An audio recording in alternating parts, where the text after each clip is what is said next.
Welcome back, everyone, to Color 2 News at midday. Robert Balek from the MU Extension Center is here, and this is a really cool topic.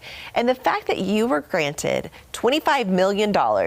Yes. To implement this. Not me personally. Amazing. Well, University of Missouri Extension. That would be We're very something. proud of that because this is the largest grant University of Missouri Extension has ever received from USDA. Okay, and what is this grant from the USDA being used for? This is a grant for climate change. It's helping farmers implement new practices to mitigate their crops for climate change. Okay.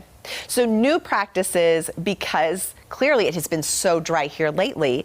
You know, things are changing little by little. Like, what are some of the ideas that you're trying to get them to implement? Well, you know, when a farmer can have a couple of bad years and probably still be okay, but when things keep piling up, it gets tough. Yeah. So we're looking at things like cover crops, regenerative grazing practices, agroforestry practices that they can use to help, you know, keep their income going when we have extreme weather conditions like this.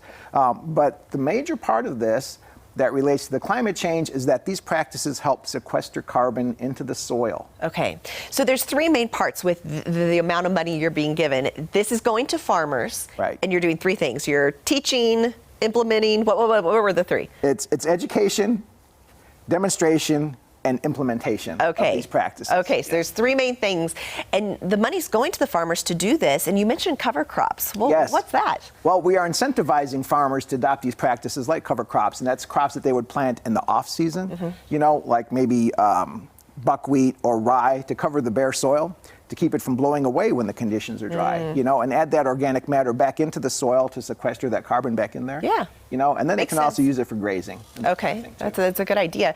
I asked, has all this money already been, you know, allocated? And it hasn't. This is brand new. Brand new. So if you're a farmer out there listening or you're interested in climate change and want to know more, you need to contact your local extension office. Okay, because there's money to be had if There you're is. a farmer. This is very interesting. It's a very deep topic, huh? It is. Well, thank you for being with us here. Yeah, We'll be right back.